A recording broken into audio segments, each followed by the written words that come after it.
New card. What do you think? Get over here! Hadouken! That man is playing Galaga. I understood that reference. You shall not pass! So say we all. So say we all. Ride with me? It's adamantium tasting time, boys! Well, make it so, number one. All wings reporting. And welcome to your weekly interval. This is the Best Damn Nerd Show. I'm your host, Microphone Alchemist, Bimbo Jimbo Kincaid. With me tonight, Chief Science Officer of Star Labs, Mark Truex. Top billing! Respect! And also with me tonight, Professor Chris Davis, or is it Lone Gunman Chris Davis? I'm not really sure at this point. You know, this month, I think the Lone Gunman is, that's fine. I think that's good. So for literally just this episode? Just this episode left For the tonight. Lone Gunman. Yeah. Yeah. Yeah. No, Okay. During the months of October on the Best Damn Nerd Show. During the month of October. During the month. So for future Octobers, I shall be the Lone Gunman. Okay. All We're right. gonna call them Octofers. No, we're not. Never No. that. Never that. Awful. Absolutely not. Well, by the time everyone in the Nerdosphere hears this, Halloween will have sadly come and gone. But we are recording this prior to Halloween, and we have been celebrating on the Best Damn Nerd Show all month long. All things horror, all things Halloween, and having a lot of fun with it. And I've had a blast, but sadly, this will be the last one. So we're trying to have a very special Halloween episode here for you, Nerdosphere. How are you guys going to be spending your Halloween? Marco, we'll start with you. Well, I just got my final pieces in for the family costume this year, and we're doing a little stay at home. Well, not our home. We're going over to a friend's, one of our friends that we've seen in the quarantine periodically, and they have a daughter, my daughter's age, and so instead of trick or treating, we're going to do like Easter egg hunting for candy around the house. So it's just the two families dressing up doing that. But yeah, finalized the costume, got all the pieces in today. What I am stoked. What is it? So I've done a proper job of raising my daughter, and she loves DC Comics and is infatuated with Diana Prince, Wonder Woman, for those not in the know.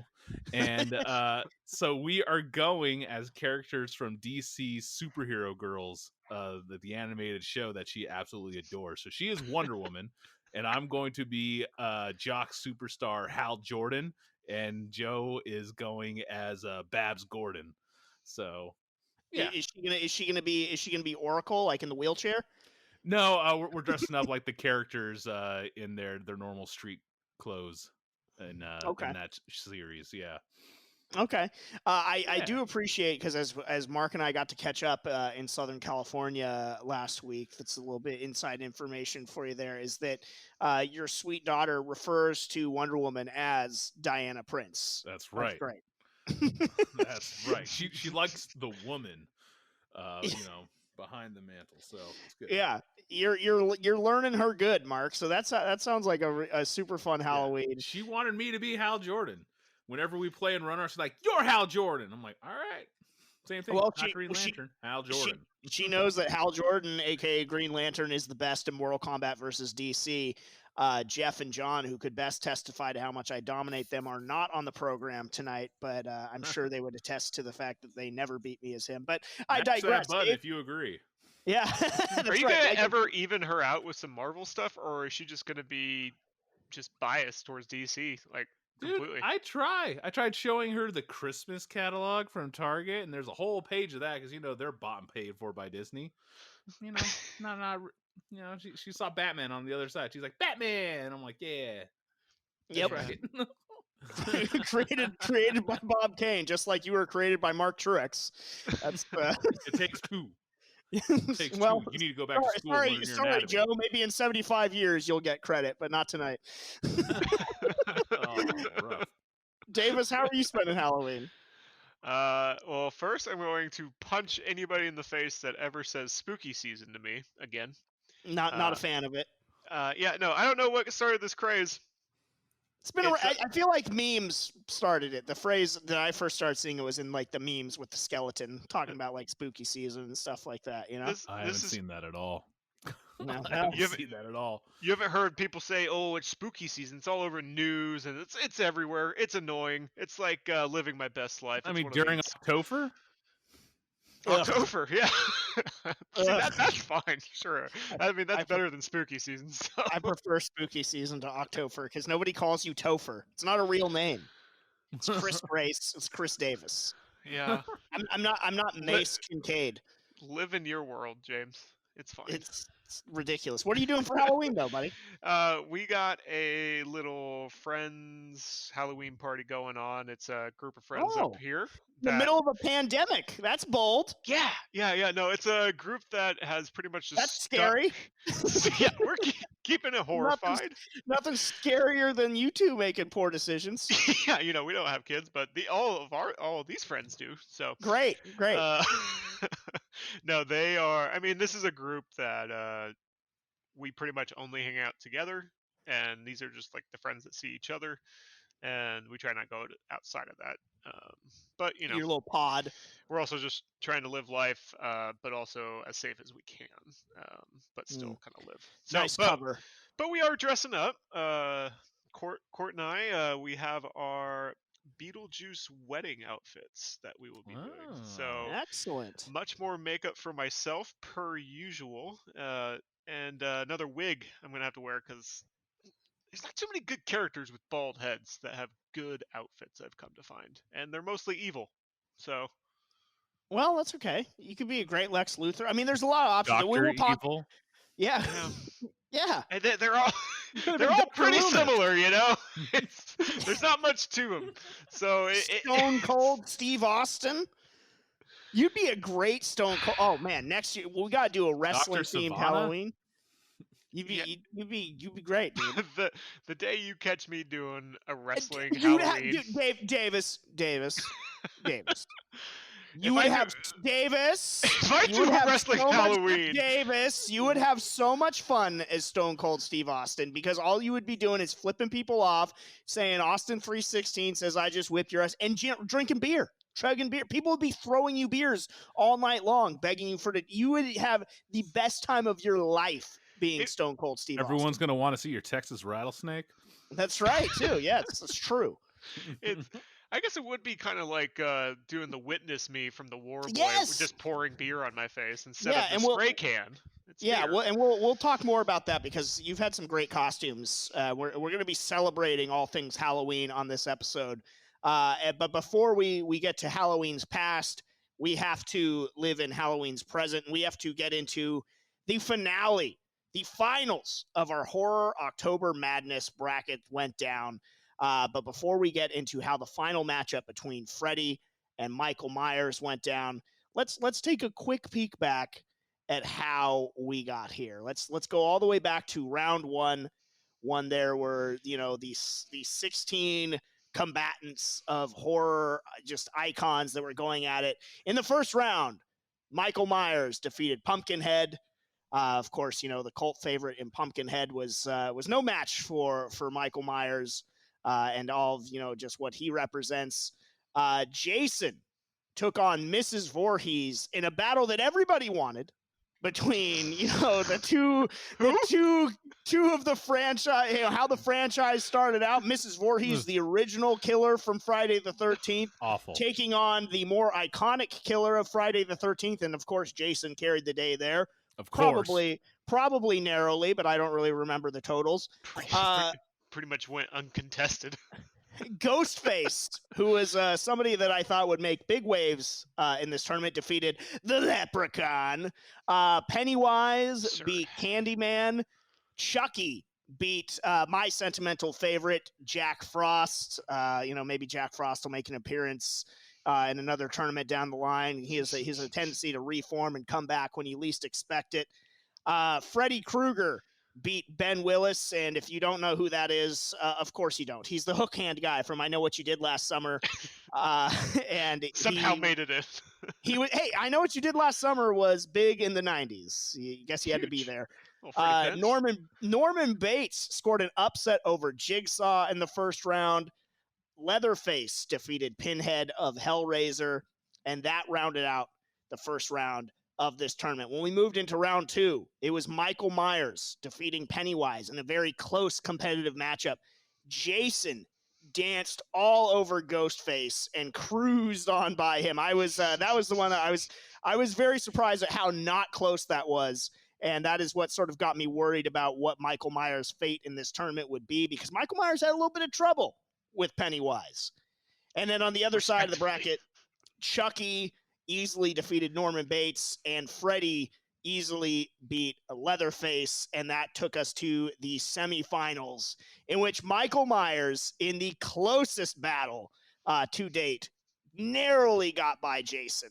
I mean, that was a tough one, and there was a lot of chatter in the Discord about would the Jasonites rally behind Michael Myers, because Freddy handily beat Chucky of Child's Play, setting up the finals that we got to tonight. And, you know, I'll shout out Riku again, who tried to sort of rally the troops of Jason, the supporters of Jason, to then, you know, switch gears and support Michael Myers in this finale. This, our inaugural edition of the Horror October Madness Finals. Michael Myers, a 1 seed from the A side of the bracket, taking on Freddy, a controversial 2 seed from the B side of the bracket. Came down. It was close, but not close enough. Freddy, in fact, prevailed over Michael Myers. You know, this has been a lot of fun. What? Prevailed in Dreamland, baby. Dude, did you not see the final total, Mark? Where's all your producer magic? Don't There's so many other things going into this, and you want to put the winner? Well, I'm just saying. Look, okay. Congratulations to our inaugural Horror October Madness champion, Freddy Krueger. You know, I mean, he did it. He did it with style. The controversy about him being a 2 seed, he easily made his way to the finals. I will say it wasn't easy in the final. Michael Myers put up a great fight. No doubt about it that they slashed the shit out of each other in this one. But in the end, Freddy does prevail. What is your guys' sort of... I mean, to me, this has been a lot of fun interacting with everybody on Discord. Again, bestdamnnerdshow.com/Discord if you wish to join and be part of this moving forward. And if you didn't vote, shame on you. You've got no right to complain. But I will say we did have record high voter turnout for this one. But Freddy, in fact, is the champion.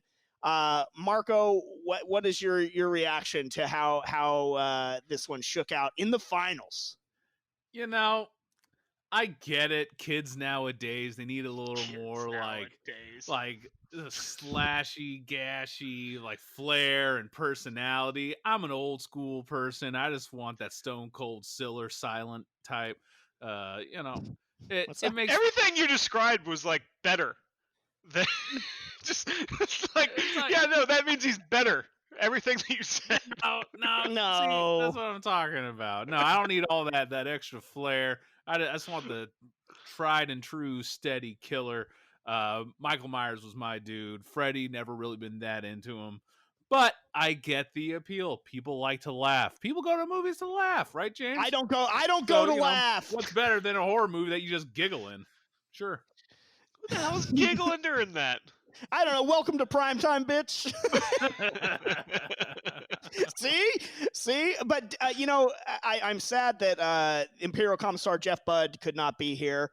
Perhaps he didn't make it out of the bracket himself. I don't know what happened within these things. Perhaps some sort of tragedy has befallen the rest of the Nerd Show. But Davis, I know that you were a supporter of Freddy as well.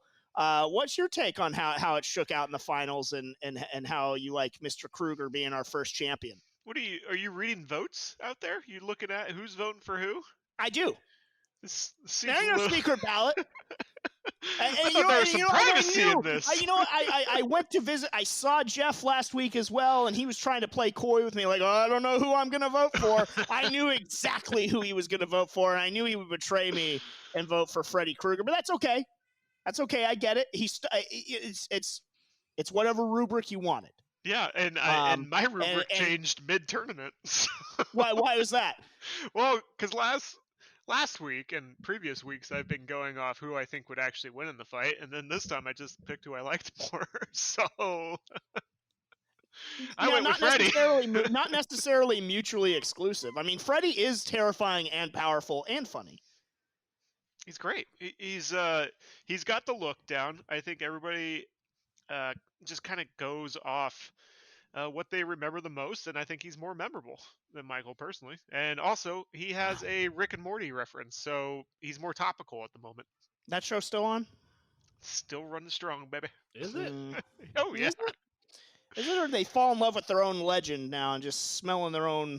I mean, farts every about 18 months to 2 years that they release a new season. Yeah, I mean, I love some of the early stuff. I digress though. Yeah, Freddy was victorious. My fears about how our faithful would treat Michael Myers came to pass in the finals. It's too bad Freddy didn't play Jack Frost, because that would have been close. I think if we had that match.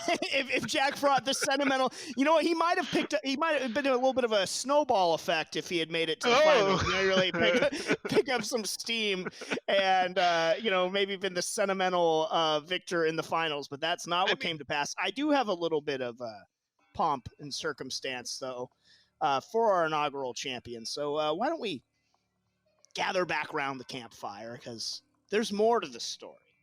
Oh. In Nerdosphere, you didn't think I'd...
Chris Seglia here, CEO of the Tenno Media Network. I would like to say thank you for checking out one of our podcasts, but we need your help. You can support Tenno in a multitude of ways. By going to our website and checking out our latest podcasts, by buying some sweet merch, joining our Discord, or getting early and exclusive access to all content via our Patreon. Your support means the world to us, and you can find everything on our website, www.ten-o.gg. That's ten-o.gg. Thank you again, and now, back to the show. It's the microphone alchemist Bimbo Jimbo here, of course, formerly the Jedi Master, and we are so happy to be back delivering to you the nerdy content that you need to make it through your Muggle work week. And we want to hear from you, Nerdosphere, so be sure to subscribe, rate, and review us on Spotify, iTunes, Apple Podcasts, YouTube, Zunes, or other non-name brand MP3 playing devices everywhere, or however you consume your weekly interval. Whether you agree with me that The Last Jedi was a crime against Star Wars, or that you think that my hosting warrants being mauled by a bear, leave us a 5-star review, make us laugh, smile, or cry in that review, and there is a good chance that you will hear it read on a future episode of the Best Damn Nerd Show. So be sure to rate and review us. It's the best way that you can help the BDNS keep saying it loud and proud for years to come. Welcome back to the Best Damn Nerd Show. Dropped a little bit of a treat or trick, depending on your end of the spectrum, in the first segment by welcoming back Best Damn Nerd Show executive producer Adam Zika, or AKA the picker of the worst movies in the history of movie night of all time. I appreciate that, and I gotta say, Chris did not look too pleased. I was just looking. I can see his face. I was so confused if you were recording or if you were actually here, and I didn't know until we went to break. I'm like, wait, is he actually on? This is throwing me for a loop. This is the biggest trick I've gotten on Halloween in years. You're all very impressed with my editing skills, but no, Adam Zika is actually here in the evil flesh. Well, welcome, Adam. How are you? Thank you. I'm doing well. Yeah, doing good. It's been a while since I've been here in the with the Nerdosphere. I missed it. Yeah, I guess for those that are newer to the program, in our original run, the now defunct Best Damn Nerd Show run, Adam, you were a big part. Again, your title was executive producer. You're a huge movie aficionado, a nerd in your own right, and a lifelong friend. So Adam was on a lot of the original run, and I just, when we were getting ready for this, if you all remember, one of the sort of teases as we were relaunching the Best Damn Nerd Show was at the end of our horror movie nights at the end of 1 October was the announcement that, because usually we would take turns picking who was going to be, doing the horror movie, and I forget whose turn it actually was, but I announced at the end of that movie night that it wouldn't be any of us, but that you were returning to the program to pick yet another terrible horror film for us to suffer through and then try and review. And Davis's reaction and Jeff's reaction at the time was just hilarious to me. So as we were going through the brackets and everything, I knew I had to dust off the Zika card yet again. So welcome back. Oh, thank you. It's been far too long, and it's good to see you're thriving even without my support. It's almost as if you pulled your funding, you son of a bitch. I was gonna say, it's almost as if you're finding funding from another source, because everything looks very professional. You've got all your, you've got your Instagram going. I mean, what's going on? It's almost as if you're maybe even getting more funding than you did when I was around. Well, we started looking into your several offshore accounts and that you were absconding with all of our funds. So we had to, as they say in the industry, we had to pivot and move in another direction.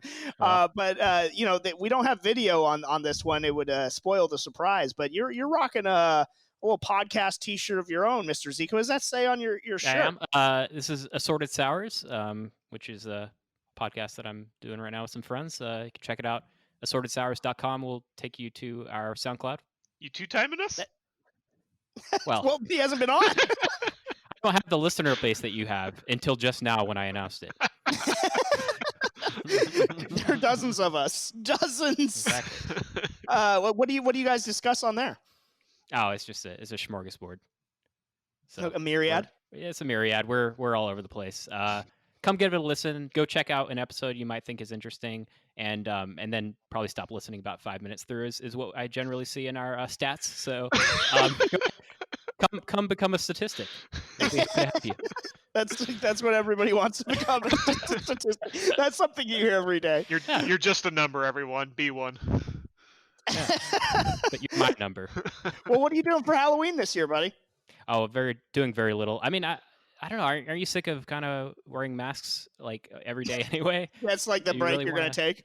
Yeah. No, I mean, we're gonna probably hang out and just make what's the worms in the mud thing? What's that dessert Mud called? Cups? Was it called mud cups? Just like mud cups? Yeah. Yeah. You know when you've got like gummy worms and pudding? Gummy worms and the Oreos and all that. Yeah. We're probably just going to honestly make those and eat them. And that's going to be it. We're not doing anything exciting, not dressing up.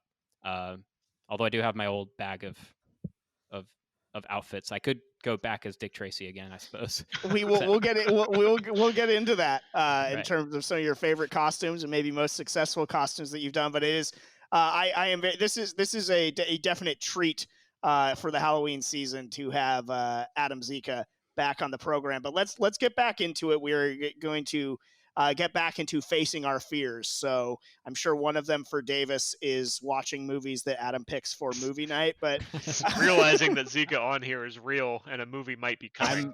I'm realizing it was the look of fear is what I was seeing. It's like, God damn it, what do I have to watch now? But since it is Halloween, I want to talk about facing our fears a little bit here in this segment. What are your greatest fears? Are they clowns, carnies, spiders? Some of the typical ones. Davis, I know you've got a couple. What are they? I got a couple. And where did they come sure. from? My biggest fear is snakes. Snakes have terrified me since I was a kid.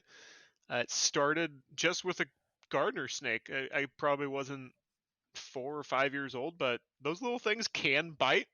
And I think it just scared me as a kid. And ever since then, I've hated snakes. We were at that Halloween party in the city, and there was that chick that had she was like the snake charmer chick. I was too gone to remember. Did you wander in? There has been multiple times where people have tried to scare me with snakes, not knowing my unfortunate situation, how I feel about snakes, and it hasn't gone well. It's been running down the street. Courtney tried to my partner Courtney's her brother had a snake and took it out, knowing my fear, but not knowing how serious it was, and that was close. Now, when you say he took out his snake, yeah, is that euphemism? It's like a Texas rattlesnake. It's a very close. That trouser snake. Very close family. Wow. Yeah. No. Yeah. That almost broke us up early in our relationship. So that's how serious my fear of snakes is. What else you got? What else are you afraid of? Clowns have always been very big for me, and that was always an it thing. That was a Pennywise. That I started watching scary movies too young at a friend's house that my mom did not care about if I hung out with, and eventually did because of things that we got into. And one of the first things was watching R-rated scary movies. So nightmares from very early on from it. Mark, how about you? What are you afraid of? I'm taking out a list. I'm like Batman. I'm like mostly. Not a whole lot. I mean, spiders get me in the house sometimes, and I think that stems from arachnophobia.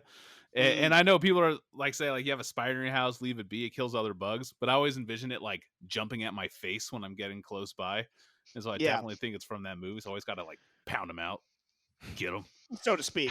Yeah. And then same thing when you're going through Indiana Jones at Disneyland, and you're going through the ride, and there's the room where it's all the snakes reflected on the walls, and they're blowing wind on you and whatnot. That kind of irks me a bit. Yeah. Adam, what about you? Well, I think my biggest fear when I want to talk about when I was a kid. I'm going to talk about when I was a kid too. It doesn't freak me out anymore, but it really got me was aliens. Aliens freaked me out, and I watched that Roswell autopsy video. Yeah. Which I was too young to know that it was 100% real, which it is obviously. Yes. I mean, obviously, now if I watched it, it's probably fine. But man, that gave me some nightmares for a while, and then for some reason, I would actually have nightmares with Blanca in it as the alien. Street Fighter?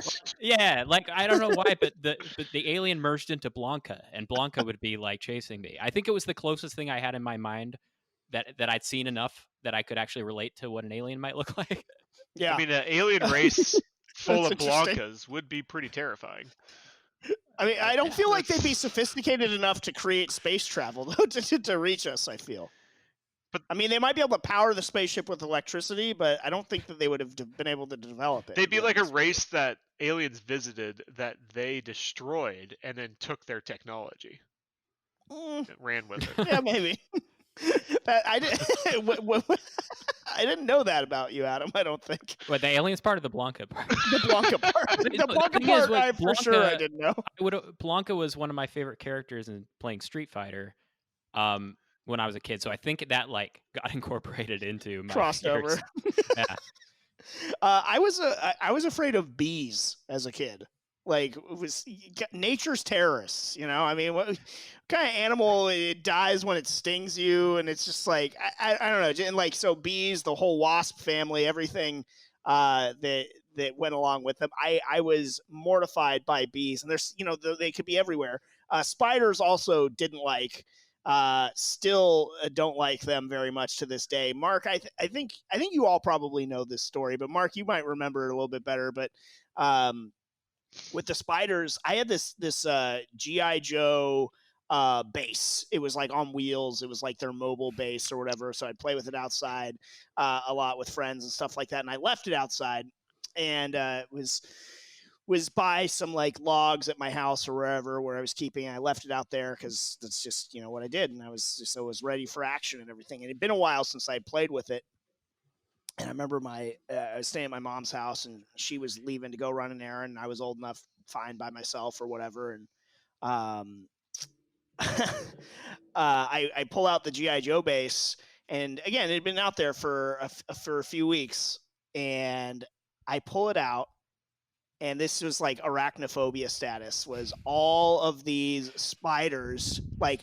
I cannot describe to you the sheer amount. Like if Vine or TikTok or what the fuck ever was around then, and I had like a cell phone camera, like this would have gone super viral.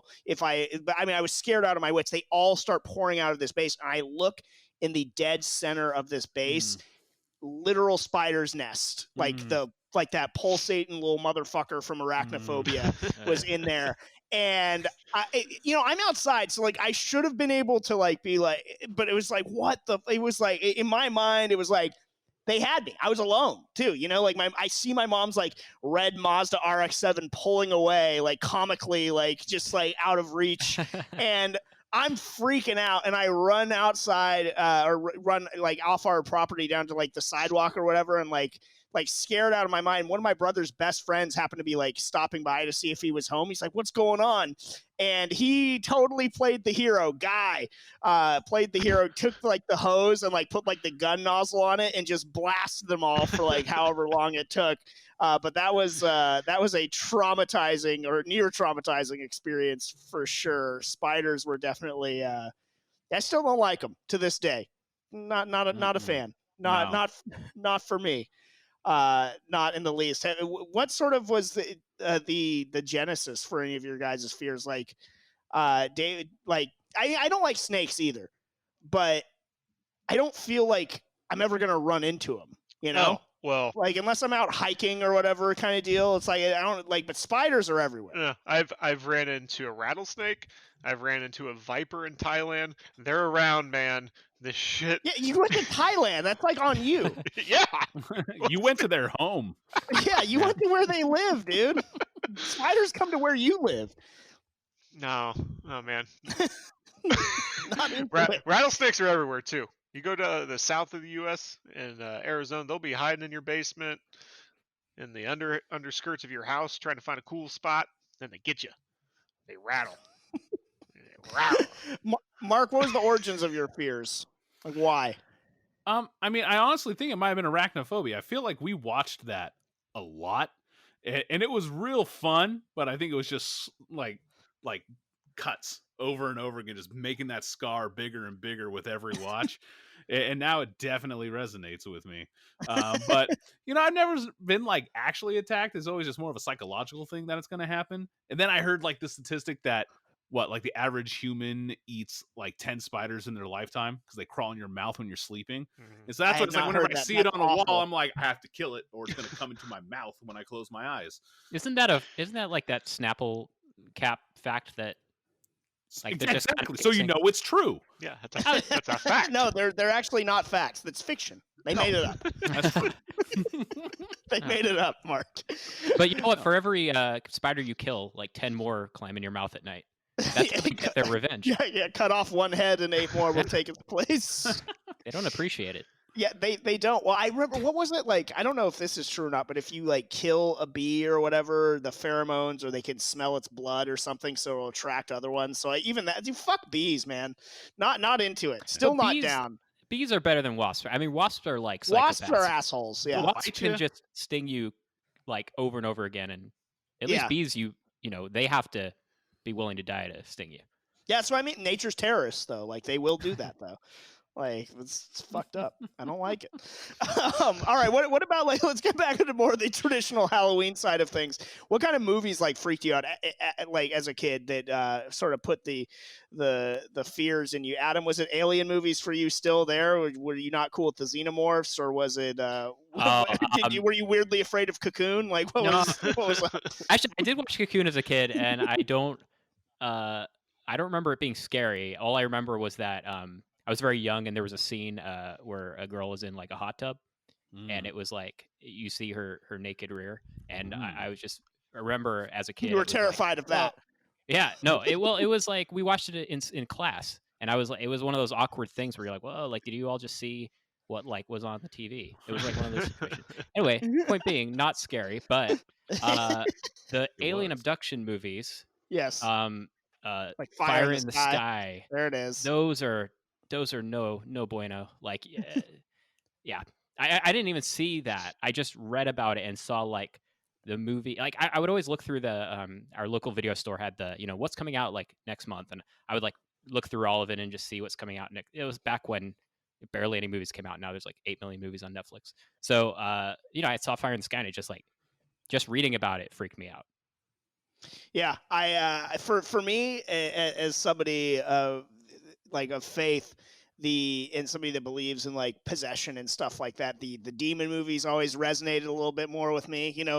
I'd be fine watching them, but then at night when it's time to go to bed and everything, and you're all alone and whatnot, it's like, yeah, what if I don't want them to come get me and like possess me? Like I don't want any of that like any of that shit. Like clutch my cross a little bit tighter and pray and hope for the best. So those ones all like, but I love that feeling, so I seek them out. Like Exorcism of Emily Rose, really good movie. The Last Exorcist, Last Exorcism, I believe, actually, right? The Last Exorcism, like it's a found footage movie. You've seen it, Mark? That's a great movie. That one's really good.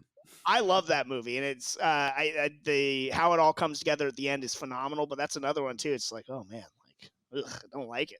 But how about you, Mark? What horror films really did it for you, or still to this day, maybe? The ones that actually scared me when I was like young was, I think I discussed it on one of the earlier October episodes here, of It, the original one with Tim Curry. Like my brother brought that home for a birthday party, and he's older and is brave, and just as Georgie was pulled into the sewer, I was like, nope, I left. Couldn't hang with that one, and I didn't end up finishing it until like just a handful of years ago. Like finally sat down and watched it again. I know we talked about it before, but even just like the fact that it was 2 tapes was somehow terror. It was like, that's a lot of terror. Yeah.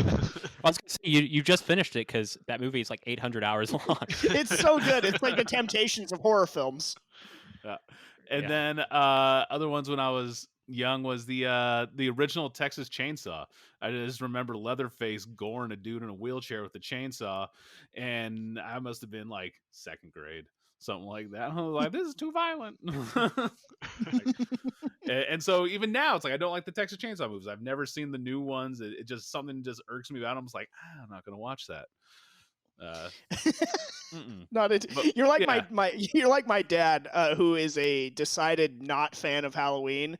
But he went to see. He tells this story. He used to like scary movies, or at least be tolerant of them. But he went to see in theaters this movie called Mr. Sardonicus, which is about this.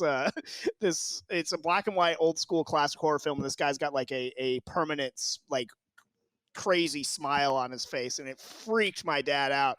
And he always tells me, he's like, and I just decided right there, it's like, I don't have to put myself through this anymore.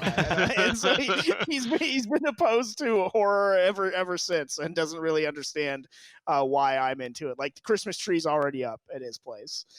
Davis, what about you? Well, outside of It, there were some very interesting ones that got to me as a kid, and not typical, I don't think. So the things that actually... anything with Meryl Streep still freaks me out. Yeah. Fucking hag. So the most nightmares I had from movies, the aliens from Mars Attacks, I had countless nightmares really? Of being rayed to death and getting like a red skeleton. I You said raid? Yeah, raid. Okay. Wow. Because that's what it was. Just clarifying. It was a raid. The other one, which I'm pretty sure they used the same character in Ninja Turtles 2, but was the Beast, the whatever it was from Ernest Scared Stupid. I had countless nightmares with that wolf thing. I don't know what it was, but it looked like Razor from Tonka and Razor in Ninja Turtles 2. I'm pretty sure they used the same suit. But much more scary and Ernest Scared Stupid. I will tell you that. Well, I'll give you one since you threw off an off the beaten path one. I think maybe the most vivid outside of the reoccurring nightmares that I used to have as a kid, which were very strange in their own right, which was always about like a volcano exploding. But there was this nightmare I remember in particular. I was at my mom's house. And I had watched the old George Reeves Superman, and he had like this encounter with these, like, they looked like the Ugnaughts from Empire Strikes Back, but they were these like mole people. And I don't know what it was, but they freaked me the fuck out. And I had a horrendous nightmare that night. And it's always stuck with me. Like getting ready for this show, it's like I was trying to think, it's like, okay, what freaked me out? And it's like, yeah, the demon movies like will creep me out at night and stuff like that. I was like, but those fucking mole people from the old Superman TV show are what really did it for me. I don't know why that is. Before we go to break, let's keep it scary and unexplainable, or dare I say spooky. No. Davis. Spooky's a fine word for the month. Well, it is spooky season, right? Shut up! Every October. I hate October. Yeah, that's a thing now. I guess so. Do you guys believe in ghosts, or have you experienced anything unexplainable or any sort of paranormal? Lone Gunman, what do you got? I 100% believe in ghosts. There's not a doubt in my mind that there are paranormal shit happening behind me right now. As That we looks speak. like a ghost. Yeah. Where I've had the most circumstances happen is where I wake up in the middle of the night and my eyes are kind of dreary, and I hit the light real quick, and then you think that you see something flash in the mirror real quick, and then your eyes readjust and it's gone. And I really think that there's just sometimes spirits behind you just hanging out, and you can only see them during certain times, and like that's sometimes the right moment where you have a vision into that plane of existence. Mark, what do you say? Yeah. Mark, you've had some interesting experiences at my place too. The old Victorian house I used to live in. The old White House? Well, that place was creepy, dude. That place was fucking haunted. It was super creepy. It definitely like reeked of cholera in certain rooms, and like some children passed away at a young age there. I was gonna say James did live there, so yeah, the smells might not be that unusual. You're a ghoul. but definitely like ghosts and haunted houses and things like that. I love going and checking them out. And there's the old Whaley house in San Diego, is like the most haunted house in America, or something like that. And then there's just recently, actually, for your wedding, Adam, when we went up there, my wife and I went to the old Winchester house. But every time we do these walkthroughs, we always try to like make it daytime. We're like, yeah, that would be spooky. Good thing I'm here in daylight. Oh. Yeah, no bueno. I definitely think there's stuff out there like that, and I'm a scaredy cat. I'd constantly be looking over my shoulder and into the shadows, and nope. Mark, do you remember? Because I remember this vividly. We were living in Pacific Grove, California, again in this Victorian house, which is where my dad's restaurant was at the time, and we lived in the upper floors of it. And I needed to go down the street to like the corner store to get something or something like that. And Mark was going to stay behind.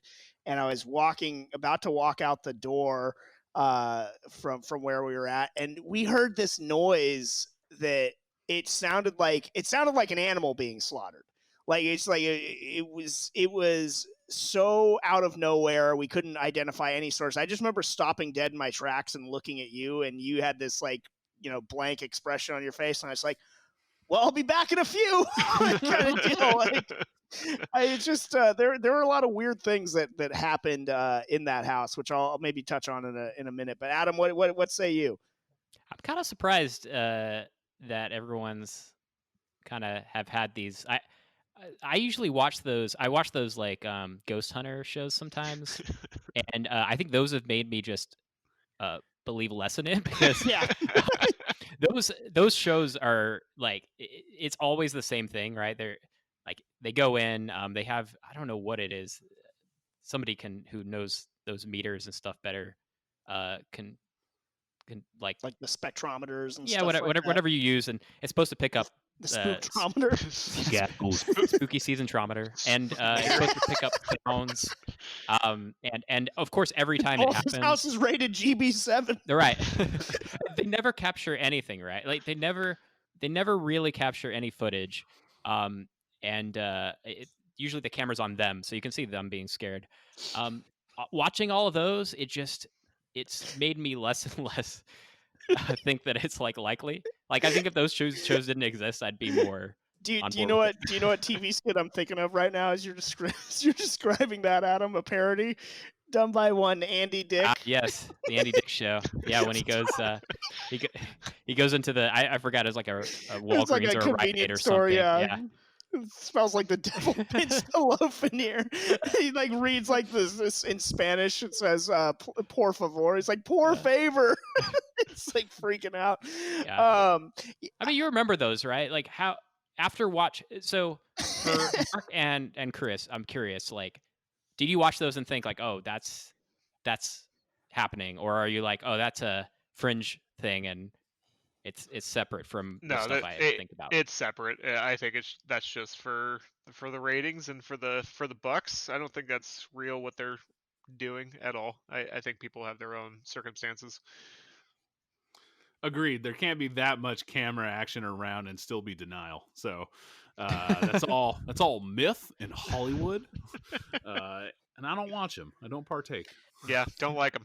I don't like those shows. I don't know if the ghosts or the paranormal are performers necessarily when the cameras are on. But I mean, they're camera shy. They've never done this before. For me, God, for me, like again, living in the White House, the Victorian house, I experienced some weird stuff there. So it was stuff that was not really easy for me to explain. Like, for everybody that maybe doesn't know this, is that the house was built as a doctor's office and sanatorium, I believe is the pronunciation. Is where people convalesce after life-threatening surgery. So a lot of people were dying in this house. I didn't know until we moved in. Makes sense.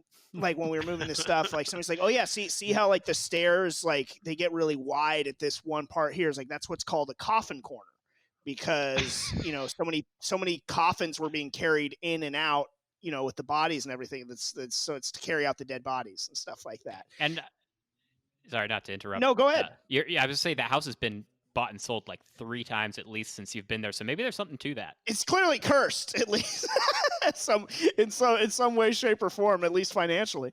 But that's some of the things, like when we moved in there, like I remember one time I was reading some book and it wasn't the wind. I know everybody's gonna say every window in the house was closed, because I checked, my doorknob started intently, deliberately churning and shaking back and forth.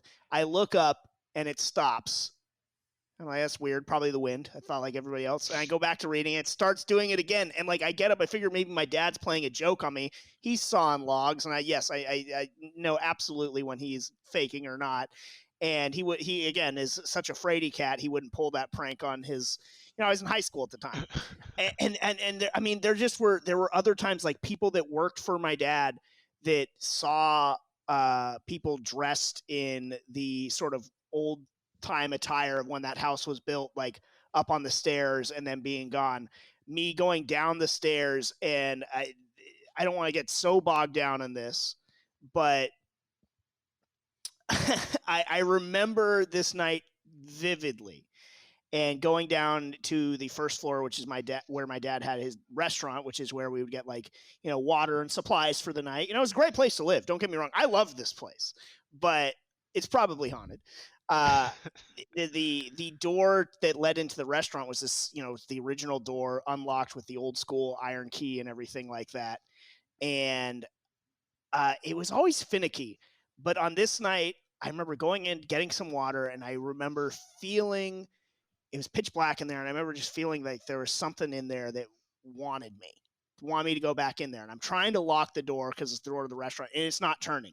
And all of a sudden, I am just dripping in sweat. And I can't explain that. And eventually, I stopped because I just felt this sort of pull, and I'm just staring at a specific point in the darkness. And I just kind of raised my arms up. I'm like, what? I live here too. And then it was gone.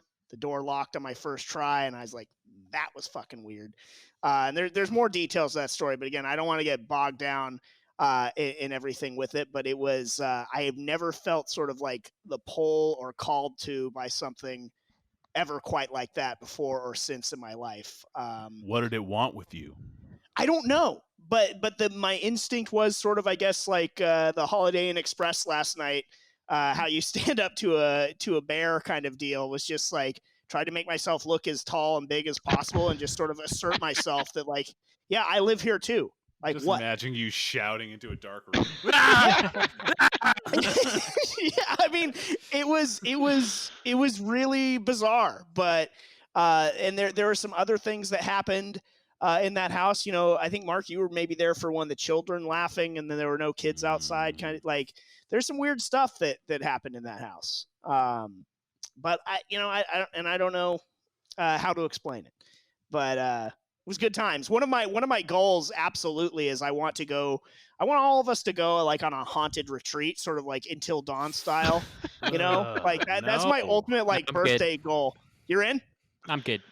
No, you're not. Oh, come on, man. No. I want to play with a Ouija board. Man. I want to you ever see, want it all. Truth or I don't Dare? I don't want No, all of us thanks. to come back either. I'm sorry, not all of us are going to make it. I probably won't, since I'm the one organizing You it. That sounds definitely fun.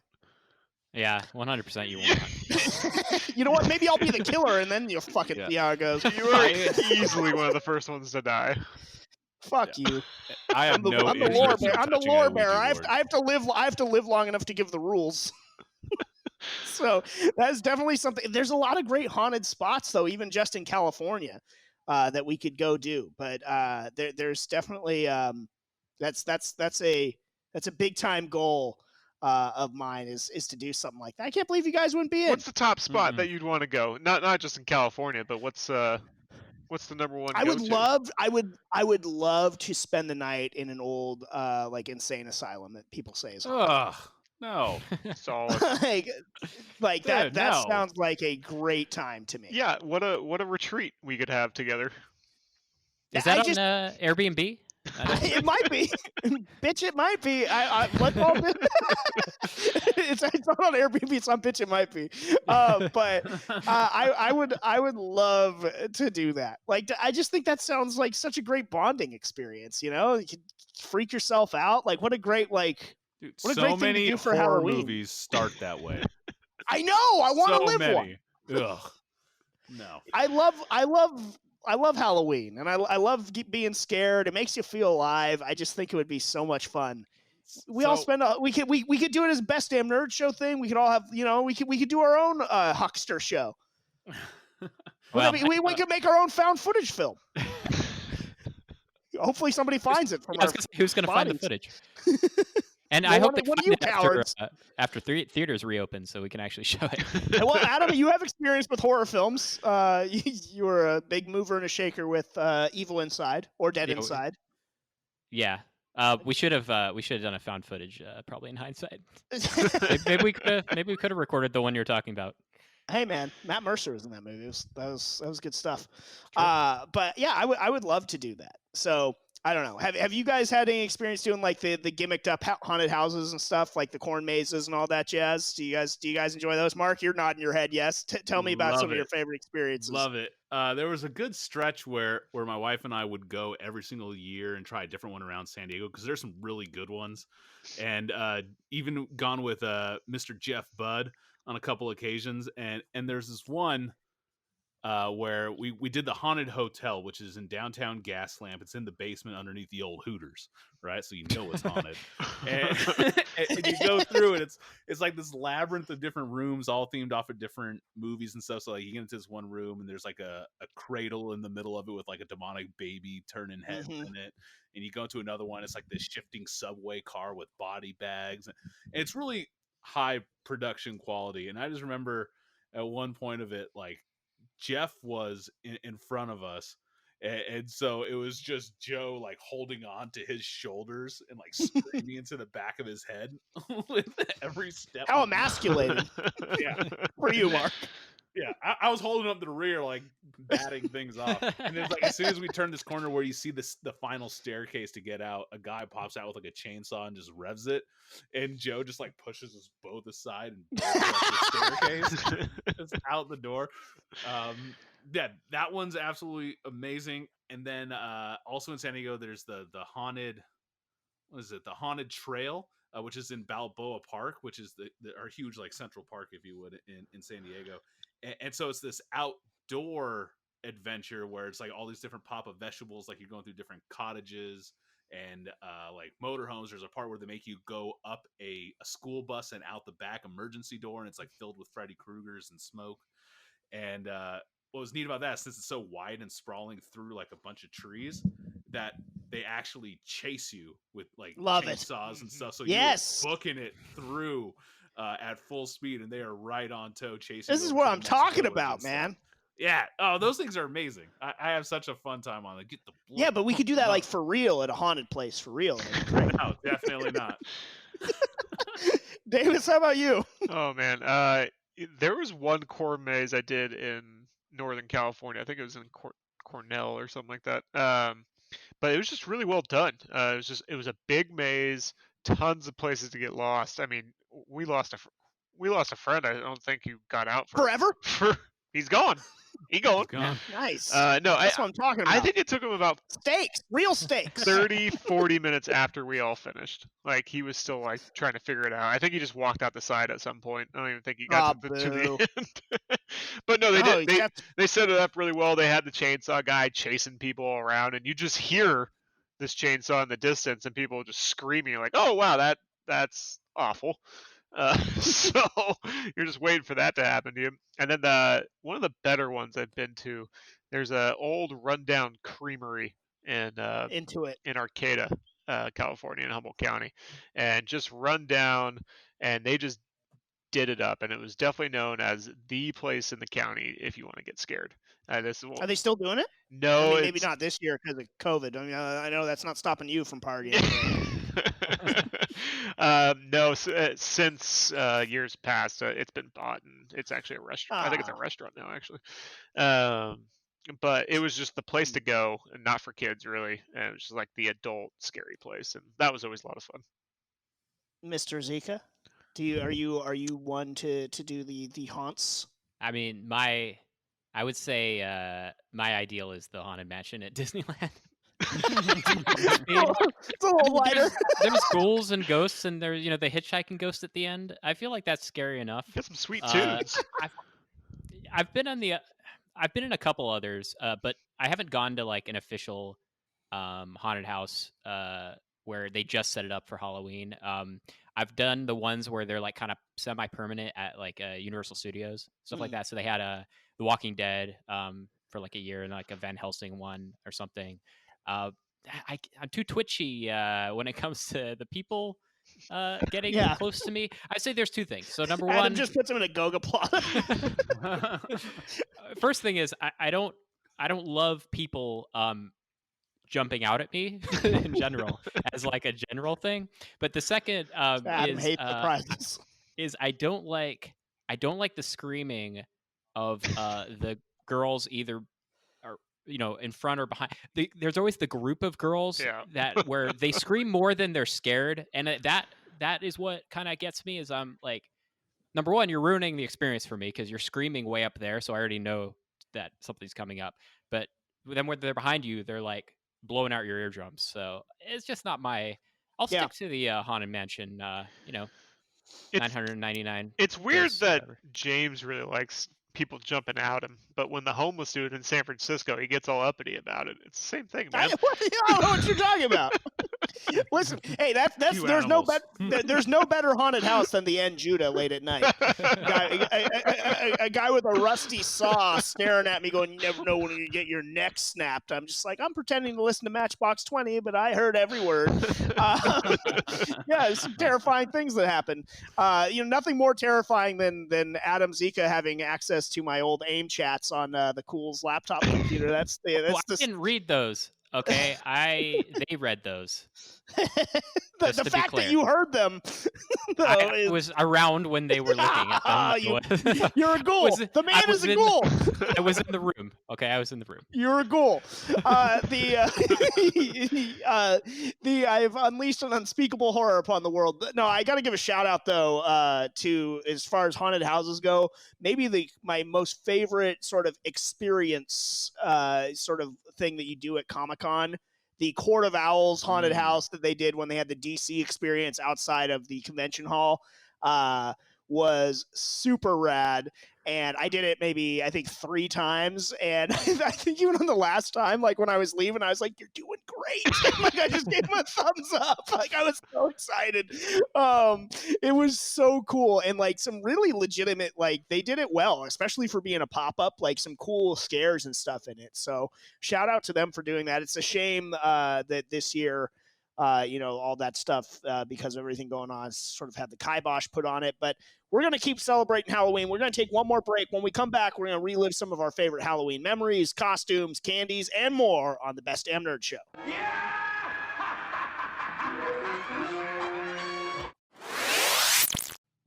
Hey nerd, Lore Master Tim here, and I've come with a rather indecent proposal. We want you to join in the conversation. If you aren't already a member of our Discord, what are you even doing? You can also find us on Facebook, Twitter, and Instagram at TheBDNS. And if you're crazy, odds are we'll talk about it on the show, so get kooky, and above all, let's get nerdy. Hey guys, it's the loquacious anime and manga lover Jahns here. Now I have watched a lot of anime, and I've read an abundance of manga, so you would think that I have a pretty interesting opinion on the culture. From classics like Golden Boy and Ghost in the Shell, to masterpieces such as Psycho Pass and Gantz. Come and join me as I talk about the world of anime and manga, which has had a huge impact on my life. And who knows, whatever I talk about and recommend to you guys could become one of your favorite series. Ammo with Jammers.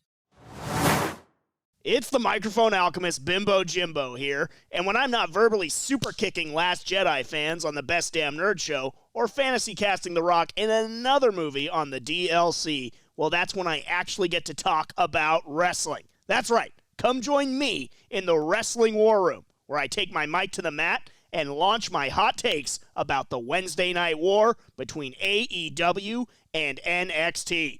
The Wrestling War Room, which side are you on? Welcome back to the Best Damn Nerd Show. Bimbo Jimbo with Chris Davis, Mark Trex, and the returning Adam Zika, as we are coming to a close on our October-themed, Halloween-themed episodes here. And I want to close out tonight talking about some of our favorite Halloween memories and moments, costumes, parties, times out with friends, and just stuff like that we've all have a lot of good memories with. And I know, Adam, you weren't here earlier this month, but we discussed the horror-thons that I used to put on at my house growing up. You have any fond memories of those? I remember them very fondly. I remember watching a bunch of the Halloween movies, including the non-Michael Myers Halloween. Halloween 3, right? Season of the Witch. Yeah, so would never have been able to see such a wonderful film if it wasn't for that. Yeah, I mean, I didn't sleep well that night ever when we had those, but they were pretty fun.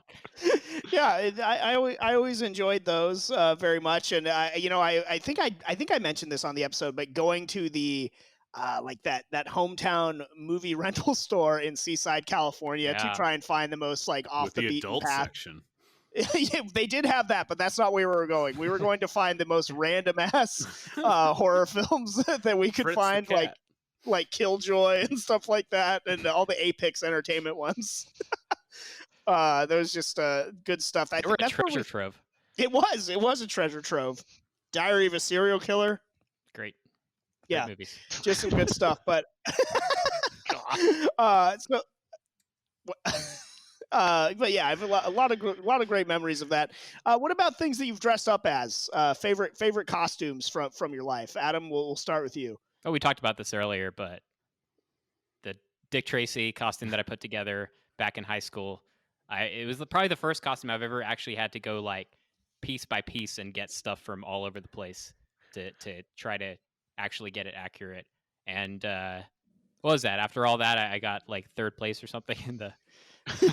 Just never again. Didn't you? Didn't you get first place or something? Or I did. I got first place. I was former President Teddy Roosevelt, but I was Rough Rider Teddy Roosevelt, and I had gotten a big caveman club to represent the big stick diplomacy, speak softly and carry a big stick. That is absolutely one of my all-time favorite costumes for its historical accuracy to the Thomas Nast drawings, and just like Teddy Roosevelt, great American, and it was really fun dressing up as him. It's still one of my favorite ones. And yeah, I remember somebody at school though really didn't even like your Dick Tracy costume though. Well, Dick Tracy. Somebody was very salty about your Dick Tracy costume. Yeah, I mean, Dick Tracy, I guess, is an acquired taste, and that was that was based off the 90s movie. Yes. The Warren Beatty classic. The Warren Beatty film. So maybe not to everyone's taste, but definitely probably my favorite that I've ever put together. At least definitely the most effort I've put into one. Yeah, it was great, and you still have it. I still have it. It doesn't fit me. It doesn't fit me anymore. Like the sleeves are all like up really high and stuff. Apparently, I've grown since then. Mark, how about you?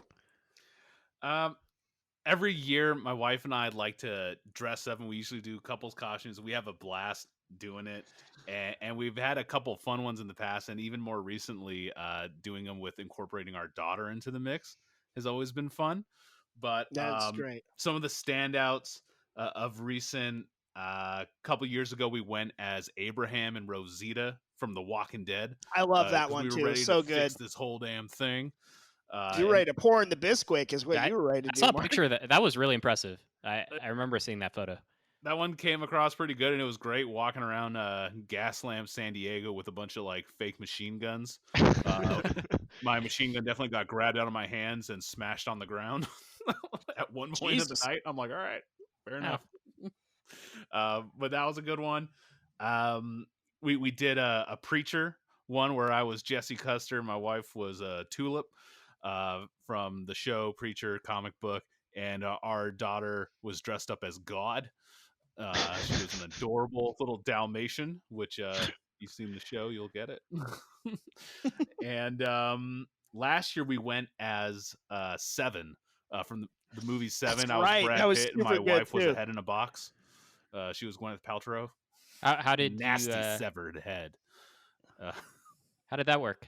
How did the head in the box work? So we got like a UPS box, and we printed up all of our own labels that like matched like from the show, and you just cut a neck hole in it, and so it's like sitting as like a frame, and then just wore like black leotard and like just like a blonde wig hanging out. Incredibly creative, very good. So good. Davis, how about you? Well, my favorite one is fairly recent and one of the best Halloweens we've ever had, because we got to be together, James. But oh yes, I got perfect. Yeah, I did up the War Boy from Mad Max and painted the whole body white. Did it to the nines, as they say, and every time that somebody would like say, I love your costume or anything like that, I'd take my my cake spray can and just scream, "Witness me!" and spray my teeth and take a shot at tequila. So by the end of the night, things were hairy, to say the least. And in the middle of the night, 3 other girls showed up as war girls. and it just spiraled out of control from there, and got kicked out of a bar eventually. Not sure how we got home, but we did safely at some point. So, but that was a fun night. That was one of my all-time favorite parties. Certainly Halloween parties. Like Davis, I every year I'll ask you what that person's doing, because that Halloween party was so much fun. It was straight out of like whatever, a teen movie or what. It was a stereotypical movie style party. Like this person completely destroyed their home having us all over. And it was so much fun. We were all just having a blast. I was Coach Jim Harbaugh, who had just left the 49ers at the time. So everybody was really excited to see Jim Harbaugh back in the Bay Area. And at one point in the night, I had Winnie the Pooh like running through football drills, and like I was like blowing my whistle and having him drop down to the 3-point stance and stuff like that. It was God, what a great party that was. I had so much fun, and you've never taken me back. So well, they don't live there anymore, James. We can't go back. We can still go back to the address. Maybe they have a Halloween party every year. James saw this couple years later. It's like, oh man, you having that Halloween party again? He stared at him and was like, absolutely not. I'd completely forgotten about that actually too. But yeah, are they having it this year? Well, they do have a house on their own, but no, I probably doubt that too. Lame. It was such a great gathering of people and just Halloween debauchery. It was such a great mix. I loved it. It was so good. It was. But beyond being Teddy Roosevelt, Adam, you were there for that too. The year I was Maximus from Gladiator, and we all went down to Santa Barbara to experience what was Halloween in Santa Barbara and Isla Vista and Del Playa and that whole deal. What can you say about that, Adam? Not much. Not much we should say about it, to be honest. But that was some insanity. I mean, that was really. You want to talk about now. I mean, you want to talk about the house party that's like right out of a teen movie. Like this was right out of American Pie Presents. It's exactly American what you'd Pie expect. Presents. Yeah. That was fun though. I think it was Wario one of the nights, and Jared, our friend Jared was Mario, and ended up I think on the roof of somebody's house, hardcore dancing. I believe that's what he was calling it. He and I also tried to get into a sorority house that night, and when they didn't let it, well, never mind. But they didn't let us in. But we had our revenge. We had our revenge. That was some stuff. You throw a rock in any direction in Santa Barbara on Halloween, and you're just going to see some of the hottest costumes you've ever seen too, and it's incredible down there. My God! But also some of the most creative costumes. Fuck you, Halloween. It's Halloween. Haven't you ever seen Mean Girls? I'm a mouse. Duh. But also some of the most creative costumes. Like I remember stumbling around drunkenly and seeing like the Mario Kart costumes, complete with like the balloons that were hanging off the back of like their, they had it all hooked up there. That was great. That was some really fun times. Any other Halloween memories that you want to share before we move on? One thing I did remember that I forgot about as another costume that I enjoyed was in college. I was Maury Povich. And I ran around with the cue cards telling people they weren't the father, and everyone just danced as immediately as cool. What was your guys' worst costume? Was there ever one that just failed miserably? That's a great question. Okay, so when I was really young, I was Boba Fett, and it was like, if you remember, like back in the late 80s, early 90s, a lot of those costumes were sort of that weird like plastic material that you would just be in. And I remember being Boba Fett, and the crotch of the pants of the Boba Fett costume split. mid trick or treating, and this was before I was like such a fat piece of shit. So, but I think that was sort of maybe must have been the start. But I was very nonplussed. I was very much so not happy about that. I felt like that was a pretty big fail, you know, because I'm a bit of a Halloween perfectionist when it comes to costumes. Like, because my mom had like, it's like, oh, you just put these sweats on or whatever kind of deal. I was like, it's not the same. Like, my armor is ruined. So that was, I was, if you want to sort of really pile on the fact that I was born old, I was Fonzie from Happy Days one year. And I was very particular about the leather jacket, and like I did not look anything like the Fonz in my opinion, because I was a little kid, and that was like very vexing to me that you know, my mother could not somehow transform me into Henry Winkler Fonzie. But that was one. That was another maybe. Did anyone know you were the Fonz? I don't think so. I don't think so. But another one of my favorites was always the Shadow. Not the Alec Baldwin Shadow, but from the old time radio show, wow. The Shadow. That was a great one. And then just a quick shout out to group costumes of Best Damn Nerd Show and J Teams Past, when we did Watchmen. It was Rorschach, Jeff was the comedian, Tim was Ozymandias, and John was Night Owl. That was a really good one. And when we were G.I. Joes, and I got to be that might be my most like Comic-Con ready costume that I've done, is when I was Flint from G.I. Joe. That was a really good one. And I got one more question for you, Adam. When we did the Horrorthons, where were they? Well, they were at your house, James. That's right. Were they ever anywhere else? Not that I remember. Adam and I talked before the show tonight a little bit. We did not rehearse this beforehand, Mark. Mark, you were an honored guest. Yeah, it was a great time we all had together. Yeah, Adam and I rented the movies, and we went to that's how I remember it going down. You were like top of the list of invites. I haven't seen Season of the Witch. That was the invite. That might have been an Adam and James solo adventure. I think Jared was there for that one. I think. Mark, I thought we watched Season of the Witch together, Mark. I have yet to see it. Oh, man. Yep, holding strong. But you know the song, right? Silver Shamrock. No? Oh. No. Well, you'll know it when you finish the movie. Yeah, it's great. That's for sure. It's some good they stuff. Play it like 8,000 times. But I mean, I just like I you know, all the fun Halloween memories. I'm glad you asked about costume fails. Anybody else have any costume fails that they want to get into? I have one more I'll share. By the way, you've named way more fails than ones that succeeded by now. Well, no, the Watchmen was a success. G.I. Joe, the Shadow. At this point. I thought the Shadow was a fail because nobody knew what it was. Well, fuck them. If he was happy with it. Like if those plebs don't know old time radio and the greatness that was pulp radio, the Shadow, screw them. I don't need them in my life. But you know what it looks spoiler, like. they don't. Well, because he was also on the pulp magazines too. But another fail was when our friend Jared was also involved in this one. We were going to be Calvin and Hobbes, and he was a phenomenal Hobbes. Like, his costume was great. My Calvin, unfortunately, was shit.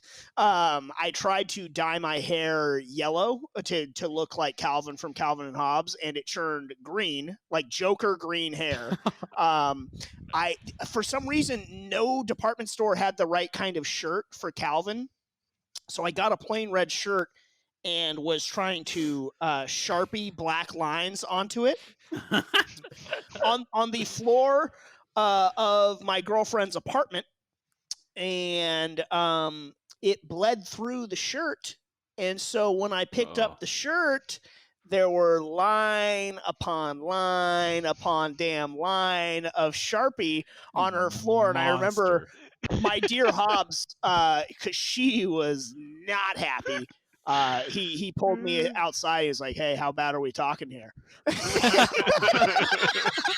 Like, cause like the mood had changed. But that's the same person who refused to be Macho Man's manager, Miss Elizabeth. So screw him. But yeah, that was a fail for sure. Like the green hair, the ruining of the wooden floor was not a banner night at all. Like, and that was a costume I was really looking forward to as well because I love Calvin and Hobbes, but I didn't do Bill Watterson proud. And any costume fails that you got to share, Davis, Adam, Mark? Yeah, I was a kid and I was in a phase where I loved polar bears. You know how hard a polar bear costume is to do? Well, let me tell you. I imagine it's pretty easy. No. Yeah, it sounds easy. It's a bear, right? It's a bear costume. But where are you going to find that? Nobody has a white bear costume. Maybe a real brown bear, maybe, but you couldn't find that. So you had to start with a rabbit costume. And then cut around it and have it turn out so bad your mom has to make you a sign that says don't feed the polar bear because nobody could tell what it was. Yeah, it's not great. No. Nice. That went terribly wrong. That's not great. Anybody else got any fails? No, just uninspired. Just chalk. What's your stance on? I love being Patrick Bateman from American Psycho as well. That's one of the few costumes I've done multiple years too, because it's an easy one. It's clear raincoat and the pinstripe suit. Very, very easy. All right, let's do a little trick or treat here before we end the show. Have you ever pulled a Halloween prank or had one pulled on you? And how old is too old to trick or treat? And there's a reason why I asked that question because Adam and I have maybe we walked that line and certainly crossed it one year. Adam, why don't you tell that story? Okay, first of all, you're making it sound like we did it like last year, but we're talking about in high school. Yeah, we were seniors in high school. Were we seniors? Okay, yes, I remember. Yes, we fucking younger. were. Yeah, But no, we were seniors in high school. Point being, it's not like we just did this. Well, yeah, we went with Jared. Who's making like all kinds of appearances in this episode. He is. I was actually thinking for fails, but he might not agree. He had a tree beard at From Lord 1 of the year. Rings. That was something to behold. It was tree branches that he just stuck on himself, and they were falling off throughout the night. And he had like this like green like a goblin mask. It was just a goblin mask. Anyway, so I forgot what he was wearing, but I want to say, was it like a bear? It was a bear costume, right? Like he wasn't. I don't think he was wearing that one. He had like a potato sack, like the weaved like potato styled sack that he had burlap sack. Yeah, burlap, and had made that it attached a bunch of leaves and like branches and stuff to it to make it appear that he was a living tree. Oh, so that was the year he did Treebeard. Yes. Okay. So that Treebeard was something. But he was wearing a mask, and he's a little shorter than us. So we decide, if we're gonna go get some decent candy, we got to pretend like we've got a child with us. So we make Jared walk around like kind of like a simple child. We said he was our little brother. We said he was our little brother, and people were like thought we were like really great brothers for taking him out trick or treating, and we made sure he didn't say anything and just kind of made sounds every now and then. Yeah, so like I'd be like, say thank you, and he'd be like, thank you.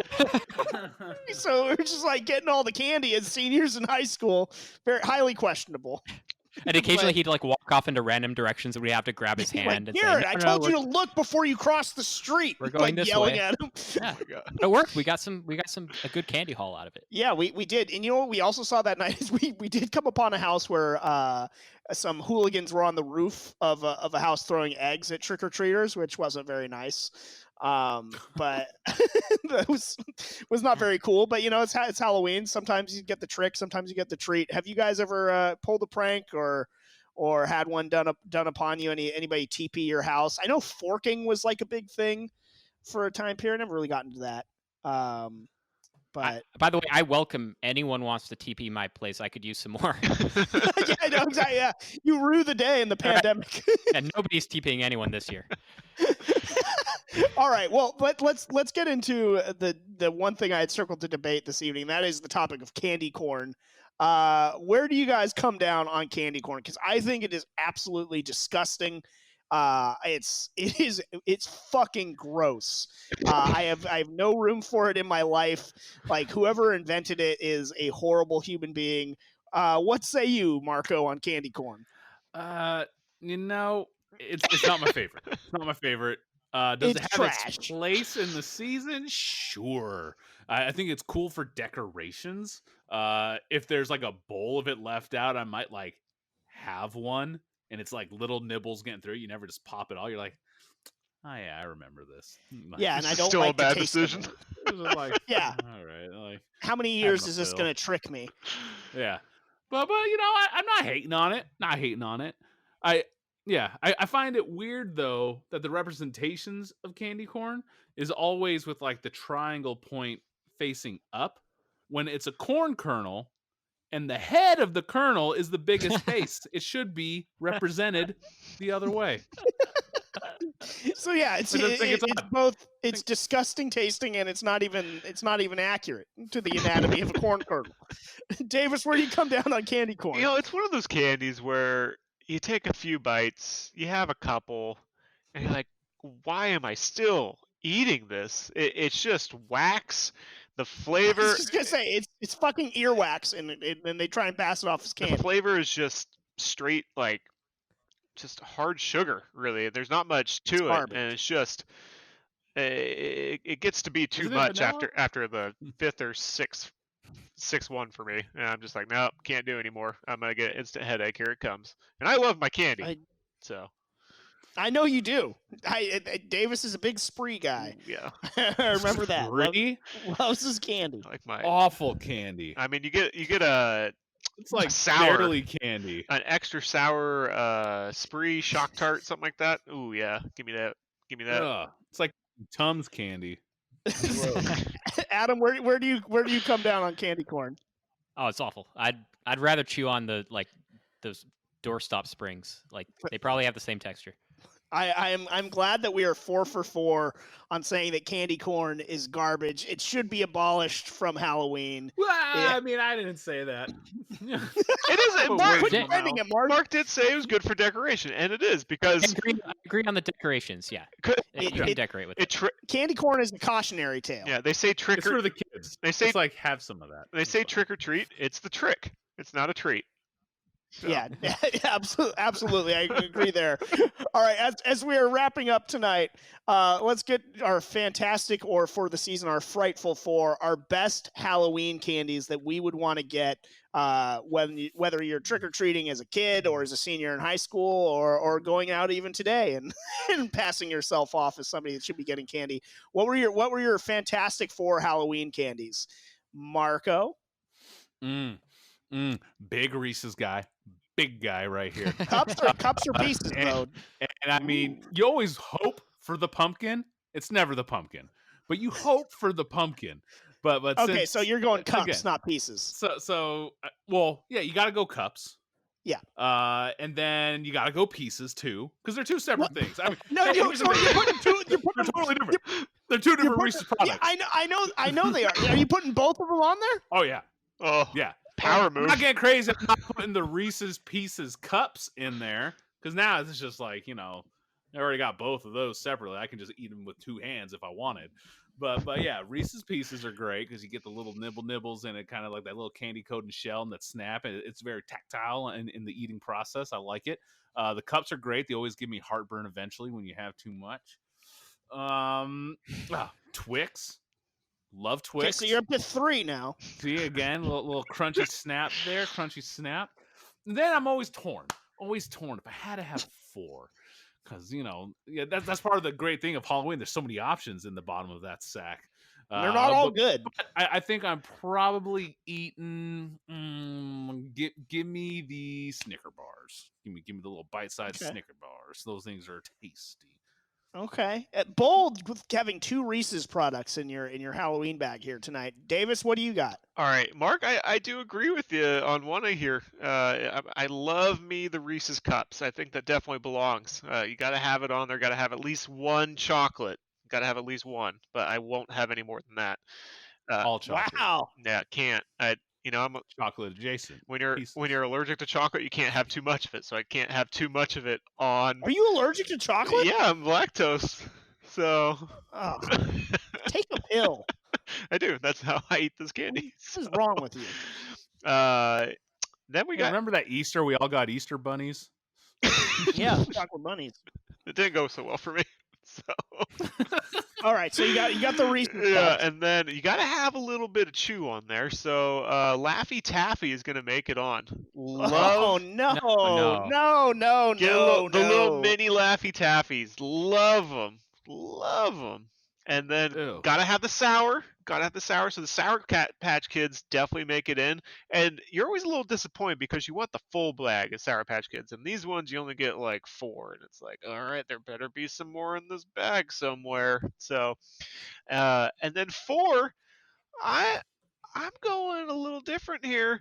I'm saying any candy apple. well, any homemade treat made by the resident.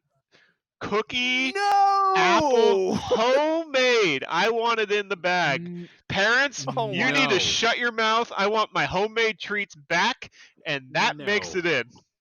No. Rice Krispie treats, cookies, caramel apples, put them in the bag! Oh my god. Your list is all over the place, Davis. Man, I'm going with Mark's bag so far. That's Laffy Taffy and something that they poisoned. No thank you. Taffy's atrocious. Hey, the closest thing to like that taffy is like an Abba Zaba because it's crammed with peanut butter. You gotta take. Adam, what about you? Gotta have some risks on Halloween, man. Put some risk in your life. I mean, I do like being scared, but Gonna not lose really the in that feeling. sense. My problem with the homemade, of course, beyond what you guys just said, is if they plan to give it to you, they're going to poison it or put razor blades in it. If they didn't plan to give it to you, it's depressing because it means they didn't even realize it was Halloween and they're running into their cupboard to grab like a thing of Oreos. It's never good. No. I mean, I'd take some Oreos. What do you got too. on your what's in your Halloween bag, Adam? Right, so I'm gonna start with Snickers. I think Snickers is up there for me. Just the classic. It's a very versatile candy bar. Versatile candy. It is always in the more expensive bags. If you got the tiers like It's of bags that have. I love that you know that. Oh, the different tiers. Yeah, Well, everyone the knows more about the tiers. expensive bags. Tears of bags. You got the lowest. You got the lowest bags. You've got your like Dum Dums Neck- and Smarties. wafers and who knows? I love Smarties, by the way. Well, that's Alright. still in the cheaper bag. Yeah, And the I know, Tootsie but- Rolls and Tootsie Pops, both of them. The Laffy Taffies. Good. Anyway, so Snickers. I'm going for candy. I'm going for Nerds. I Nice. think Nerds are. They've got that little tang to them, and they're Respect. a little different. They come in the little box. Going back to chocolate, I'm gonna go with Whoppers. Not a Kind of fan. unusual, but the malt candy stuff, it's an acquired taste, but I'd You're a expect big that from. crunch guy. I'd expect that from old the man crunch. James, but not you, Zika. You want a Werther's? James only wants good and plenty. You'll get my list in a Maybe a minute. bit of honey. Who knows? or 100 grand. I bet that's what I feel like James is going for. 100 grand. Who gets that? The last one is actually going to be kind of controversial. It's another chocolate, but I'm going to throw in Three Musketeers. No, I like it. I don't know why, and I don't even know what Three Musketeers tastes like because it's Not not good. it's not like Snickers, right? Like it's no, a it's weird, not good. I like I it, don't Zika. know. I like it. It's Those are Whatever it always is, the I like last chocolate bars to be eaten for good Yeah. reason. Yep. I think the little Hershey's ones are No. down there for sure. No, That's some BS. Hershey's are definitely terrible. no way. Little Yeah, Hershey the little square. the little I tiny love Hershey the square. Hershey bar. Hershey bar's a classic. If it's a dark chocolate, made maybe. in Hershey, Pennsylvania. Yeah, Well, maybe go eat your with 100 almond. grand. Gotta have the All almond. right. Well, Three Musketeers did not expect that. Like So to wait, mix things recap up your a little list bit. again. Snickers, Nerds, Whoppers, and Three Musketeers. Okay. All right. Well, let's go to mine. So on 3 of the 4 plenty. will be the Reese's peanut butter cups. They're absolutely a classic, and one of the Halloween favorites. You just love, like whether it's the small little ones or it's that big fat one that they throw in the bag. I'll take it. Whatever you got. I got. I'm a big chocolate lover, so strap in. Kit Kat is on my list. I love the fact that it's like you're getting 2 candy bars for one, even on the little thing. You can break it up, portion control. Makes it last a little bit longer. It's classic. Give me a break of that Kit Kat bar. I love them. Do you like the big cat? Does the big cat satisfy? No. And it changes sort of the consistency and the flavor. It's original Kit Kat. Don't mess with a good thing. If it ain't broke, don't fix it. Even though I know in Japan they've got a lot of crazy good flavors, which are a lot of fun. But Green tea's delicious. When it comes to Halloween, though, classic Kit Kat. God bless you if you give me the whole bar, but I understand if it's just a little 2-piece. But man, getting the whole bar, getting the whole bar as a kid was jackpot. Like the king size too. God help you if they were giving out king size candies. God bless them. And yes, Adam Zika correctly predicted that maybe my favorite chocolate bar of all that I would love to see in my Halloween bag is the 100 grand bar. The 100 grand bar is the most underrated chocolate bar of all time. It is. It's great for Halloween. It's great for making jokes at the workplace. Like, hey, got paid today. What'd you make? It's dad jokes up the wall. The 100 grand is terrific. It tastes so good. I love it. It's it's an amazing bars. The payday. You can do that, bar. but I want to make 100 grand. I got a raise. You didn't, Mark. So this is so there it on is. brand for you. The 100 grand, and then rounding it out, alluded to it a moment ago.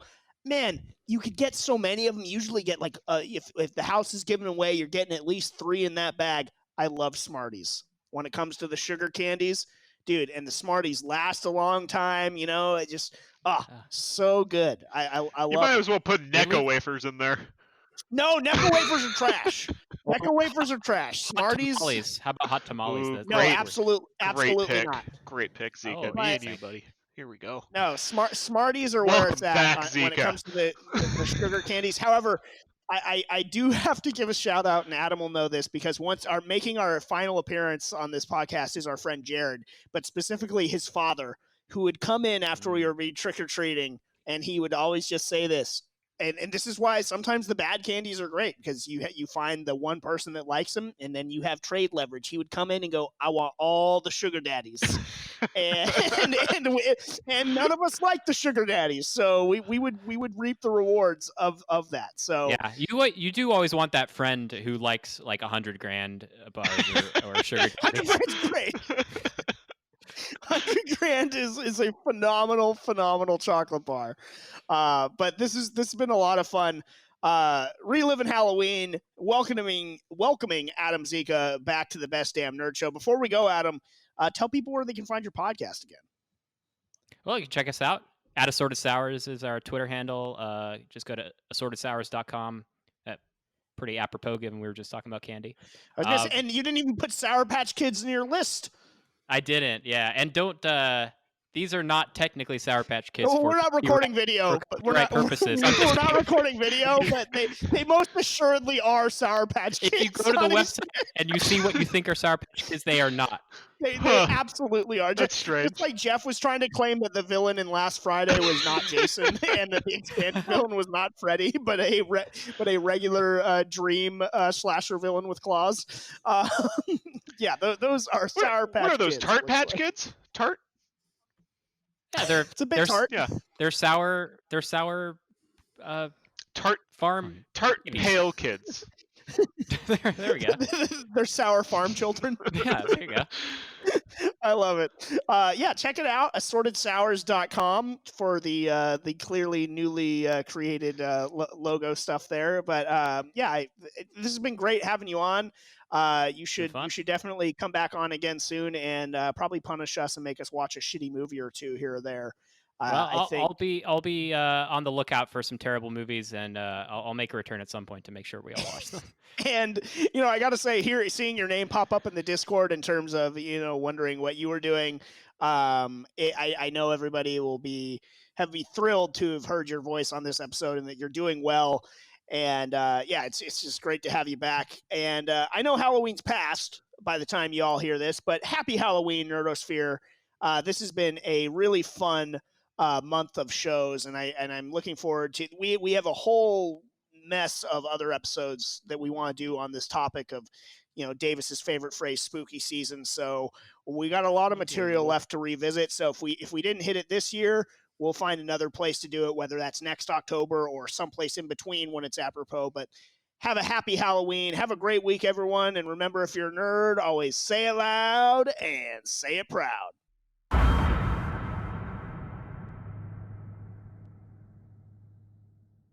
Hey everyone, Chris Seglia, CEO of the Tenno Media Network here. Thank you so much for listening to our content, but we need your help. Please rate us 5 stars, subscribe, and give us a shining review wherever you listen to this podcast.